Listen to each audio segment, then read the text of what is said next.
Malaysia రాజధాని Kuala Lumpur నుంచి హైదరాబాద్ వస్తున్న ఎయిర్ ఏషియా విమానం అది శంషాబాద్లో ల్యాండ్ అయ్యేందుకు అంతా సిద్ధమైంది. సరిగ్గా అదే సమయంలో ఎయిర్పోర్ట్ అథారిటీస్కు ఒక బెదిరింపు మెయిల్ వచ్చింది. విమానంలో బాంబు ఉంది, ఏ క్షణమైనా పేలిపోవచ్చు అనేది ఆ మెయిల్ సారాంశం. సమాచారం అందుకున్న వెంటనే ఏటీసీ, కేంద్ర పారిశ్రామిక భద్రతా దళం మెరుపు వేగంతో స్పందించాయి. విమానం రన్వేపై ల్యాండ్ అయిన వెంటనే దాన్ని రెగ్యులర్ టెర్మినల్కు కాకుండా ఎయిర్పోర్ట్ చివరన ఉండే ప్రత్యేక ఐసోలేషన్ బేకు తరలించారు. ప్రయాణికులందరినీ సురక్షితంగా కిందకు దించి బాంబు స్క్వాడ్, డాగ్ స్క్వాడ్ రంగంలోకి దిగాయి. సీట్ల కింద ప్రయాణికుల లగేజీ ఇలా అణువణువు ఆధునిక స్కానర్ల ద్వారా జల్లెడ పడుతున్నారు. అయితే ప్రాథమిక తనిఖీల్లో ఎలాంటి పేలుడు పదార్థాలు దొరకలేదు. దీంతో ఇదొక ఫేక్ మెయిల్ అయి ఉంటుందని అధికారులు ఊపిరి పీల్చుకున్నారు. ఒక పక్క తనిఖీలు కొనసాగుతుండగానే మరోపక్క శంషాబాద్ ఆర్జీఐఏ పోలీసులు, సైబర్ క్రైమ్ అధికారులు రంగంలోకి దిగారు. ఇంతకీ ఈ మెయిల్ ఎక్కడి నుంచి వచ్చింది? ఈ మెయిల్ వెనుక ఉన్న ఇంటర్నెట్ ప్రోటోకాల్స్ ఏ దేశం నుంచి జనరేట్ అయ్యింది?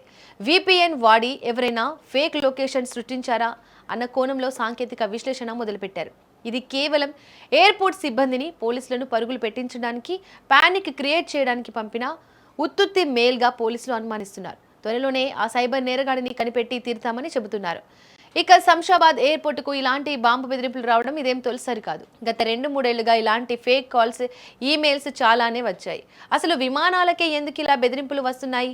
అసలు విమానాలకి ఇలాంటి బెదిరింపులు ఎందుకు వస్తున్నాయి అనే దాని గురించి తెలుసుకుంటే, అందులో మొదటిది, ట్రాఫిక్లోనో పనుల వల్ల తమ ఫ్లైట్ మిస్ అవుతున్నాయని భయపడే కొందరు ప్రయాణికులు ఫ్లైట్ను ఆపడానికి ఏకంగా బాంబు ఉందంటూ కాల్స్ చేసిన హిస్టరీ శంషాబాద్లో ఉంది.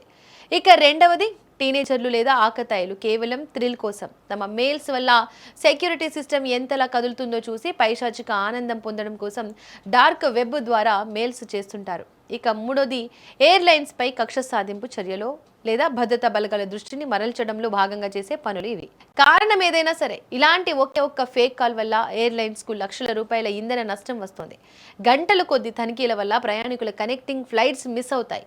అన్నిటికీ మించి ప్రయాణికులు పడే మానసిక ఆందోళన అంతా ఇంత కాదు. ఇక మరోవైపు ఇలా ఫేక్ మెయిల్స్ పంపిస్తే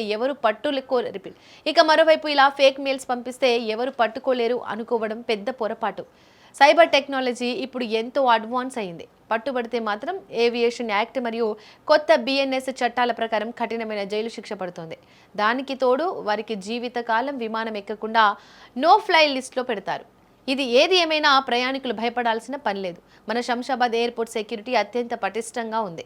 ఏ చిన్న అనుమానం వచ్చినా ఎదుర్కోవడానికి మన భద్రతా బలగాలు 24 గంటలు అలర్ట్గా ఉంటాయి.